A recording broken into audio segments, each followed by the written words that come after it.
Hi there. Welcome to another episode of The Stir, conversations with people who inspire, fascinate, and bring us joy.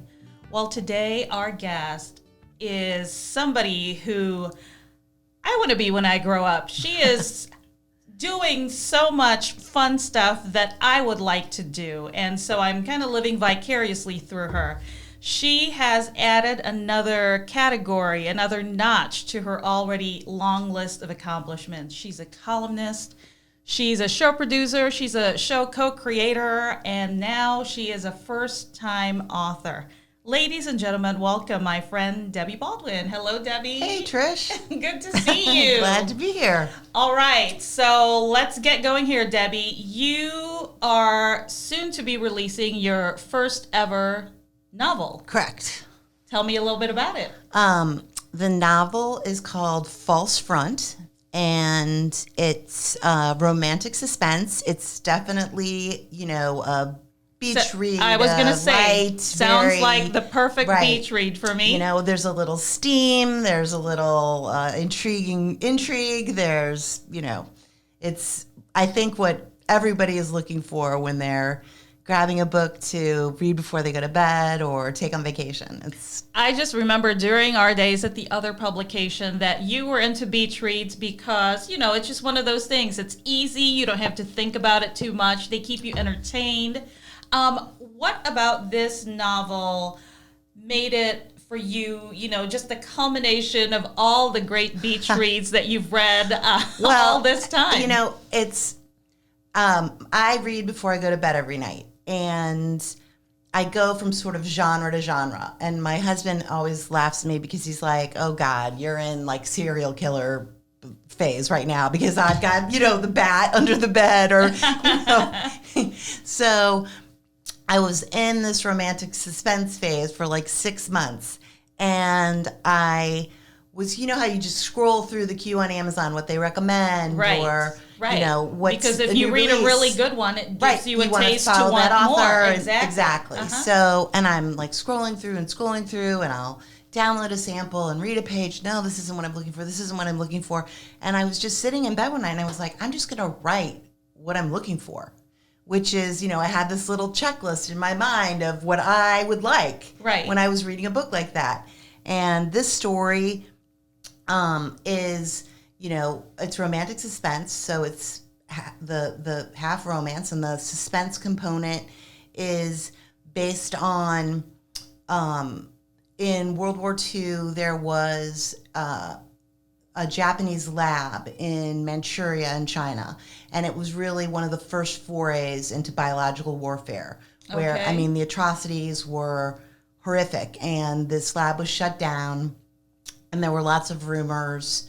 But so the premise of this book is that something is unearthed in China in present day that has some connection to this Japanese warfare lab.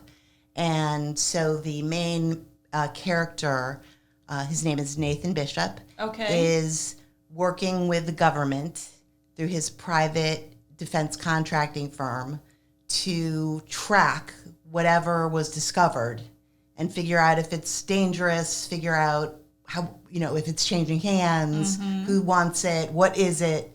And so that's the kind of intrigue plot line. Okay, so first of all, so many questions in my head here. First of all, for those of us, I write as well, so I can see where this is coming from. But for the most of us who enjoy a good beach read, who enjoy a good romantic suspense novel, we don't have the luxury of just saying, okay, I'm going to write my own novel. You have to have skills to do that. So my first question is, when you did decide to do this, where do you even begin? It's kind of like the chicken or the egg kind of thing.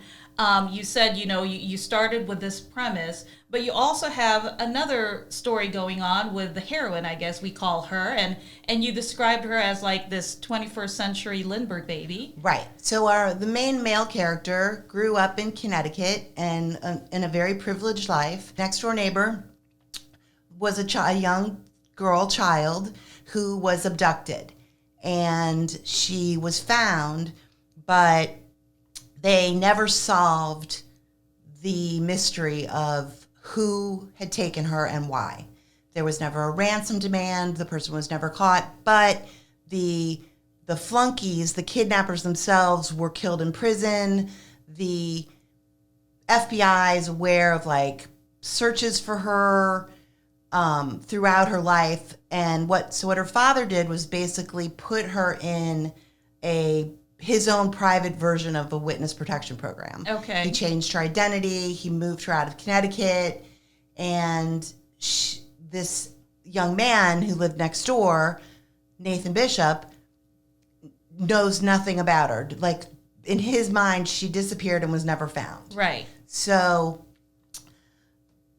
when she turns, she's in her early 20s now, and she's graduated from NYU, and she's living in Soho, and she is writing for an online news agency. Mm-hmm. And there's a sort of triggering incident where the two of them cross paths, and it's just the story of them kind of reconnecting as adults and falling in love. Right. And then this veiled threat of this kidnapper who's never really forgotten about her. Right. And then him chasing this weapon. Okay. That, is somewhere that was discovered in China. So you've already got this story here going on, and then you've got the biological weapons, the arms dealers, and stuff and like that. And everything intertwines, and it's all, so it's, and there's a little, Nathan and Emily, I mean, her false name, her false front is Emma Porter, and her real name as a child was Emily Webster. Okay. So Nathan is, kind of haunted by her disappearance, and has, never really formed meaningful relationships. He has kind of a damaged family despite their wealth, and so it's... Okay, I'm smiling because I'm thinking, okay, Debbie's writing about weapons of mass destruction and biological weapons and all that stuff, and I've known you for some time, and I know that that's not really your thing. So how did this all come about? You have to know what you're writing about. It's a tremendous amount of research, and I'm 100% sure I'm on a no-fly list, because the things you have to Google when you're looking into biological warfare, and some of my characters are former military, so I'm Googling like Marine bases in the U.S., and then I'm Googling, Did you smallpox. Get that call or that knocked on your door? Homeland, I know. It was, oh my goodness. No one knocked, but it was, I had to just kind of chuckle at my search history, because it was... And what did your husband think of this? I does told he him go into your search history and say, honey, what have you been up to? No. But I've told him, I'm like, if we get pulled aside at the airport, I think I know it's because I, Googled remote control sniper rifle and Marine base in the same, 20 minutes. And so take me through just some of the writing process here, because you have to juggle all this information. I mean, the internet is a wealth of information, and just trying to make sure what is legitimate and what is not accurate out there, and for you to just be able to condense all that into a novel. I mean, you're not even writing a book about weapons, you're writing a novel. But you need that little nugget of truth. Right. Exactly. And it's the old adage, write what you know, is 100%. You go through something like, this project I'm working on right now, I have a character who's diabetic. And the littlest thing, like, if you don't have an insulin pump, is the insulin refrigerated? Does it come preloaded in the syringe? All these little details that you don't know. Right. But you've got to have to be accurate, because the person reading the story who is diabetic or has a diabetic child is like, no, that's not how you do it. Or maybe a weapons expert. And it really takes you out of the moment. I mean, I can't tell you how many times I've started a book and something that's just patently false. Right. Whether it's, an FBI agent called by sergeant or captain, or, a CIA agent who's working in the U.S. Exactly. And, although I guess that's a gray area. I've done some research, but, and things were like that just doesn't happen. And So it really takes you out of the moment if there's incorrect information. So, I lived in New York City, so my character, like Emma Porter, the main female character, lives in an apartment building that was much nicer than I could afford, but in the neighborhood in Soho where I lived. And she walks down the street and she passes the same stores I passed. And okay, wait a minute. I just had a thought. You're not the Lindbergh baby, right? No. But I mean, I just love that premise though, because everyone is intrigued by that, by what happened in that point of history, and people are still talking about it. So, I am so excited about this book coming out, but I also wanted to talk about your other projects. We mentioned at the beginning of the show about Almost There, your DIRECTV comedy that you co-created with Kim Sella. And I understand these days you're kind of still doing the same thing, pitching a whole new show. And I was curious about, does that process get any easier? I know that when you pitched the first show, of course, you kind of had to learn the ropes, so to speak, had to learn who to speak to. But with this, next show that you pitch and the show after that, does it get easier because you kind of know what you're doing, or do the people even care that you already had something under your belt? No, it gets easier for many reasons, but if you're a David E. Kelley or you're a Shonda Rhimes, you schedule an appointment for a pitch, you walk into the pitch room, you kick back. And when you walk into the pitch room, who's there? The executives from the network. Okay. So it's the creative team. Okay. And, head of development, and then their minions. Okay. But if you're a big established, a Chuck Lorre or a David E. Kelley, you walk in and you say, this is what I'm thinking. It's a guy, he got kicked out of college, he's an alcoholic, he moves back in with his parents, whatever your story is. And, he's a cop, he's, right, in love with his partner, whatever you want to say, and you just kind of roll the ball, roll it around with the team. Yes. And they go, great. Okay. Here's a check. Mr. Let us know when you're ready to start. Yes, exactly. And then what happens when Debbie Baldwin pitches a show? Yeah. A lot of phones are getting hung up. But we did sell a show in 2015 with no representation, and they used to call us on set the lottery winners. Okay. Kim Sella and myself, because it can't be done.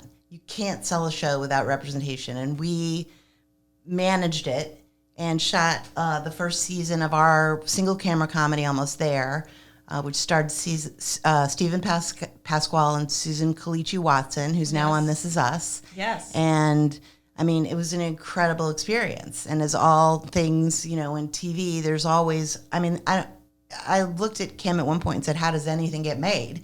Because there's so many little obstacles that can derail you. And one of them happened to us, which was our star was committed contractually to another show on CBS and had to leave our show to go shoot that show. And our second season had been scheduled and then put on hiatus and then ultimately canceled. So, so things happen that's beyond your control. Right. And for not for any connection to the quality of the show. Exactly. So, but it's, But now that you you're a veteran, so to speak, of this. Pitching a new project right now with my partner, Kim Sella, and our third new partner, Michelle Beisner Buck, who's a silent reporter for ESPN. And Mrs. Joe Buck. And Joe's her husband. Yes. And about, kind of loosely based on her life, about a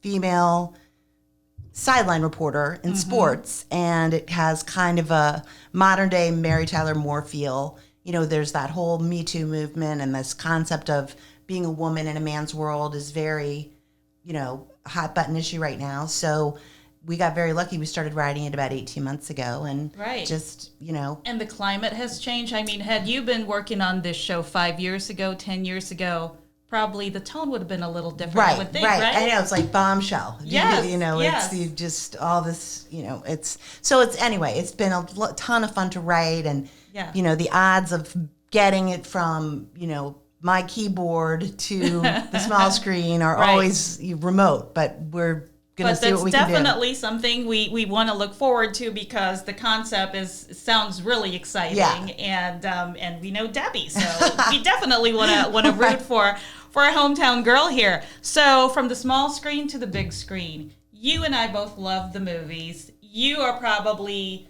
more of a bona fide film critique than I am, but we've spent countless hours just talking about the movies in general, what we like, what we didn't like. And the Oscars were this week. So what did you think? Any surprises for you? You know, obviously that Parasite was a huge surprise for everyone. Did you want Parasite to win, or were you rooting for another movie? That is a very interestingly worded question because it actually came up last night. I was talking with some friends, and I kind of gave this big, like, come on, like Parasite, like it was a good movie. Yeah. Was it an Oscar worthy movie? Debatable. Okay. But one of the women I was talking to responded, if not Parasite, which one? Exactly. And I said, well, you know, you raise an interesting point because 1917 I thought was incredible. So did I. And I thought it was relatively groundbreaking in terms of the mechanics of the film. The single shot technique that we've been hearing so much about. Which honestly, you might not notice if you were just a moviegoer buying a ticket and watching the movie. But if you're someone who's paying attention to stuff like that, then you would. Right. But, you know, every film nominated was kind of in the same boat as Parasite, where you said, really good movie. Is it an Oscar worthy? Is it the best film of the year, Right. Oscar worthy? I don't know. I mean, let's talk about that. In terms of 1917, I thought was very cool in terms of that kind of accomplishment with the camera work. But to me, it was a story I've seen before. It reminded me a little bit of Saving Private Ryan. Little. Yes. And then the Joker. What did you think of the Joker? now, the performance was incredible. I mean, Yes. he 100% deserved to win. I don't think there was anyone in that room that thought he wouldn't win. I think he was the one, for me, the one category that was really not a surprise. Right. Yes. The movie itself, I thought was a disappointment. In what way? I thought it was a little one note, Okay. which is weird when his performance was so textured. Yes. But the movie itself just fell a little flat for me. Okay. I don't know if it was the constraints of the Batman saga that was framing it or the way it was written, but I don't know. It's sort of a non-tangible concept when a movie just really hits you in the Right. gut. And that, while the performance did, the movie didn't. I was wanting it to hit me in the gut, I know. but you're right, and I didn't even think about it in those terms. But you are very right. I was just so blown away by his performance. I mean, it's so absorbing that you're watching him. And I was also impressed with the cinematography of it all, the way he was framing the shots. You know, I usually don't like movies that are darkly lit because it affects your mood when you're watching the movie. But the way that he was framing some of those shots, I thought were just, you know, I was blown away by them. But let me go back to, in terms of Joaquin Phoenix and this Best Actor award. And I was having a discussion with my husband about, you know, that wasn't really a huge surprise because if you look at the history of the Academy Awards, you have a lot of these actors who have taken on these so-called roles that transform them physically. And those are the ones that you kind of look and see. You know, you have Charlize Theron with Monster. You know, she's a beautiful human being, and then she turns herself into... Right, Aileen Wuornos. It's Exactly. incredible. You've got Hilary Swank with Boys Don't Cry, where she played, you know, a trans male. And you have a lot of these, well, even Leonardo DiCaprio with The Revenant, you know, transformed, gained some weight, lost some weight.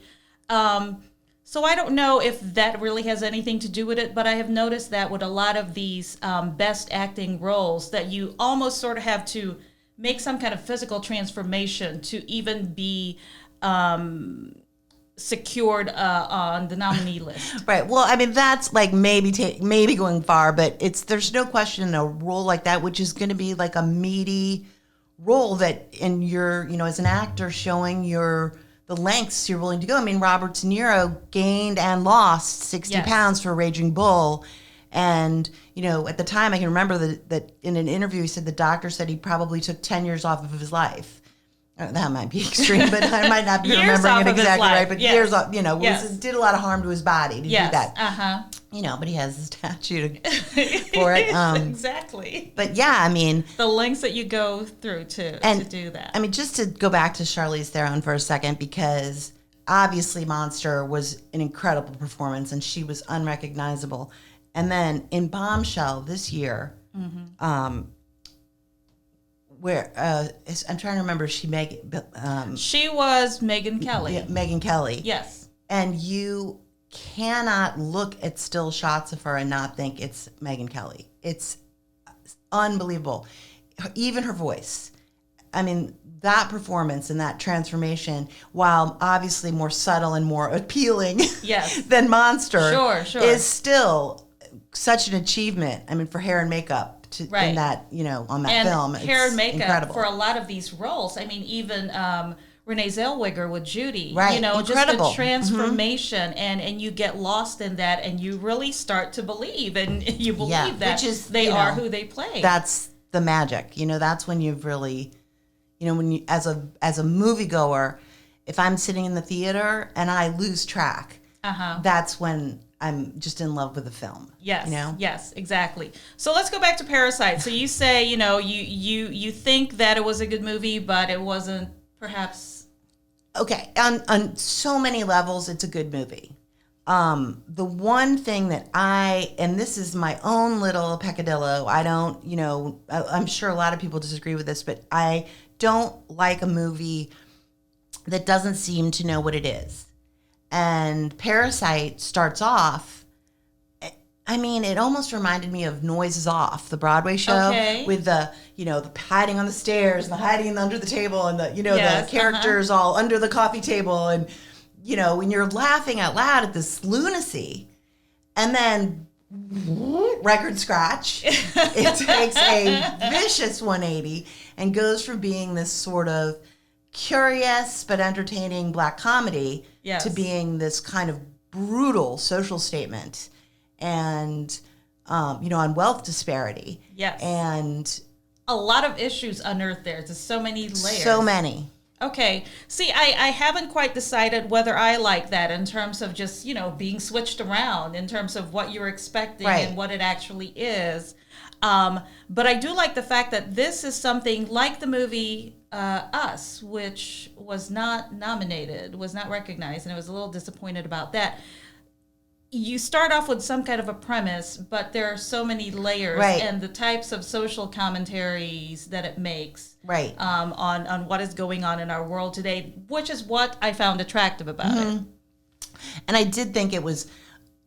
in many ways, the film is poetry. I mean, the whole metaphor of the stairs and the smell, and just the way the director uses light and dark and high and low in the film is incredible. And, I don't know if, and obviously the Academy loves pushing boundaries and making breakthroughs, and to have a foreign language film, an international film, win the main best film Oscar, was a first time thing. And so that's great, and I applaud that. Yeah. And it's, I don't know. I think you could argue that Parasite was better than any of the other films nominated. Maybe it was just an off year. I don't know, because it wasn't, Well, I like you. I've seen most of the Best Picture nominees, and I think if I had to pick, I would have picked it because, it's something that we had never seen before. And Which you could also say about Jojo Rabbit. That is true. And I have to say, I didn't see it yet. I'm dying to see it because it looks like another one of those films. It would have been, I would have been very happy if that had been the sort of dark horse winner. Yeah. Now that I'm unhappy the Parasite won, it's in the grand scheme of things. But again, it's just another one of those very films. smart very clever, it's one of those movies that grabs you intellectually without trying to. You know what I mean? Right, it's right, like right. you're thinking while you're being entertained. Like you're thinking without realizing it. I don't know. I just thought that was a brilliant film. And I think that, kudos to the Academy for recognizing a lot of these. I wouldn't even call them up and comers because they've been at it for some time, but just, new people winning the awards. And I think that goes a long way toward just, championing representation, because No question. For Parasite, for instance, most people here don't know what it's like in South Korea. Right. The two extremes of wealth and poor. And through a movie like this, you kind of get an idea of what that is all about. It's certainly a concept that people can connect with globally. Yes. I mean, that disparity in income is prevalent everywhere. Right.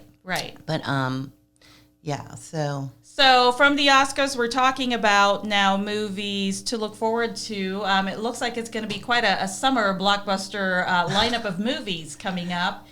We have some big sequels coming up. Yeah, and the summer's notorious. Yes. Memorial Day weekend and 4th of July weekend are both considered those big Avenger, yes, Independence movies, Day, big action films, and yes, that's, again, you've got obviously, I think the most anticipated one is probably the Scarlett Johansson vehicle, Black Widow. Yes. Which is just another, I just sort of picture, the studio with the Avengers films. It's Marvel and is it Disney and Marvel, I think? DC and Marvel. DC, right. Printing press in the basement, just printing out the money, No kidding. Kidding. So, yeah, and I mean, it's, which actually brings up an interesting point, which is part of this whole Oscar thing, where these movies get nominated, and invariably you'll be having a conversation with somebody and they'll say, oh, Jojo Rabbit, I didn't see it, or Parasite, where was it showing? Right. And because these big studios now have, and it's the business of movie making. They're in it to make money. Sure, of course. There's no shame in that. Yes. But this, I think, disparity between the art of filmmaking and the business of filmmaking is getting wider and wider all the time. So when you get these films nominated for Oscars that most people haven't heard of, much less seen, then, it makes it less, this is the most poorly watched Oscar ceremony in history. Yes. And you have this small group of films that did not get a ton of an audience, and it's just makes it difficult for everyone to bond over a movie. Like, I can remember as a kid, like, just going crazy over when the best film would win, and it was, Chariots of Fire, or, whatever movie that you just, everyone was going, yeah, I love that movie. Right. And now people are going, oh, well, I should see that movie. Right. Maybe I'll watch it when it comes out on demand. Yes. And it changes the focus of the Oscars a little bit, because people don't watch it because they don't have anything to root for. You maybe check the next day and see who won and think, okay, I'll put it on my list. And that's that's how people kind of gauge how their interest in the film or not. Right. That's a good point. So when you have blockbusters in the summer that come out, like, we were talking about Black Widow, and now they've got Ghostbusters, apparently, Ghostbusters Afterlife. Well, this is, they say it's the era of sequels and remakes. Yes. And so we've got Black Widow, which is a sequel. We've got Ghostbusters, which is the 4th iteration, I believe. Right. Yes. Bringing back, Bill Murray. 4th or 5th. And, yes. Some of the original guys. But Top Gun. Oh, well, that, and I mean, I honestly, I cannot wait for the late night. The late night talk show hosts, because the Wait, well are we bashing of it jokes already before it even comes out? I don't know. I mean, are there like 60-year-old fighter pilots still I don't know what the premise of the film is. Deb, this movie will show you. Is he an instructor or, he dusts off his cardigan and gets his old uniform out? I love it. He's probably the best looking. I don't know how old he is. Is he 60 yet? He's probably in his late 50s. Yeah, uh-huh. So, he dusts off his cardigan and he's known for doing his own stunts, and it makes me wonder if he's still at it with this movie and how interesting that would look like. At the last Mission Impossible movie, he looks like a 35-year-old, who's doing the physical demands of, that like a 35-year-old actor would be doing. And exactly. I don't know if he's panting, like with his hands on his knees when they say cut.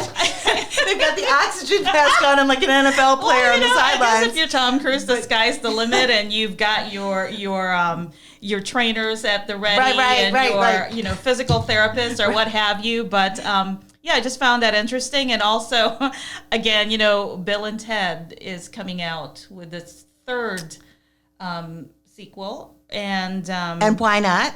Again, Keanu Reeves is very lovely to look at, but I'm not sure if this would draw me as much as the first one did. And again, are they the parents and the kids are going on the excellent adventure? Like these are not young men.